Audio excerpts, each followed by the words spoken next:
হঠাৎ সিলেটে আসলেন বিএনপির মহাসচিব মির্জা ফখরুল ইসলাম আলমগীর। এই মুহূর্তে আপনারা দেখতে পাচ্ছেন সিলেটের হযরত শাহজালাল মজরুদ্দি আমিন রহমতুল্লাহ আলাইহির মাজার প্রাঙ্গণে কিন্তু এই মুহূর্তে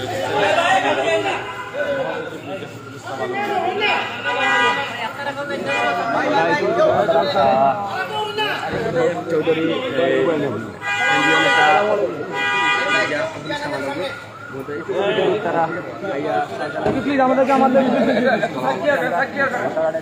চেষ্টা করো প্লিজ দেখাই না জানো প্লিজ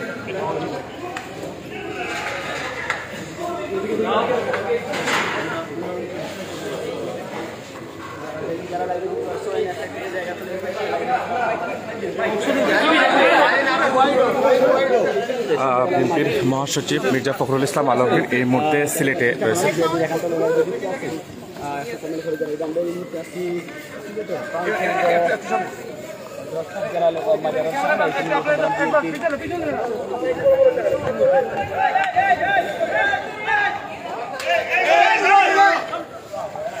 মির্জা ফখরুল ইসলাম আলমগীর এই মুহূর্তে সিলেটে এসেছেন। আপনারা জানেন যে এই মুহূর্তে বিএনপির নেতাকর্মীরা কিন্তু এই মুহূর্তে রয়েছেন এবং তারা